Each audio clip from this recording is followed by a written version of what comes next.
திராவிடம் என்றால் எல்லாருக்கும் எல்லாம் என்பதுதான் பொருள். இன்னாருக்கு கல்வியை கொடு, இன்னாருக்கு கொடுக்காத, இன்னாரை கோயில்களில் விடு, இன்னாரை விடாத என்பது ஆரிய மாடல். உயர்ந்தவர் தாழ்ந்தவர் என பிரிப்பதுதான் ஆரிய மாடல். இதற்கு நேர் எதிரானது திராவிட மாடல். எல்லாருக்கும் கல்வியை கொடு, எல்லாருக்கும் வேலையை கொடு, எல்லாருக்கும் அதிகாரத்தை கொடு, ஆணும் பெண்ணும் சரிநகர் சமமானம் என்பதுதான் திராவிட மாடல். ஹாய் ஃப்ரெண்ட்ஸ், இந்த வீடியோவில் எந்த ஸ்டேட் பார்க்க போகிறோம் அப்படின்னா மணிப்பூர். அதுக்கு முன்னாடி இந்த வீடியோ நீங்கள் புதுசாக பார்க்குறீங்க அப்படின்னா இதுக்கு முன்னாடி போட்ட வீடியோஸ் பார்த்துட்டு வாங்க, அப்போ தான் உங்களுக்கு தெளிவாக புரியும். சரியா?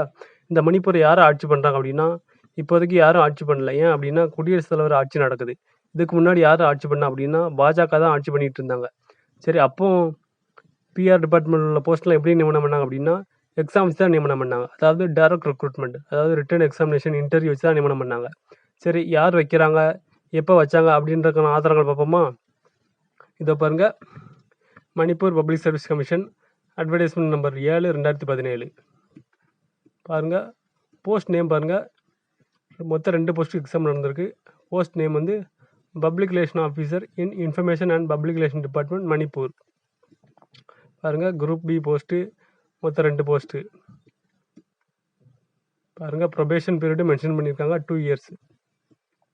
இதெல்லாம் எலிஜிபிலிட்டி குவாலிஃபிகேஷன் பாருங்க, degree diploma in journalism mass communication public relation department.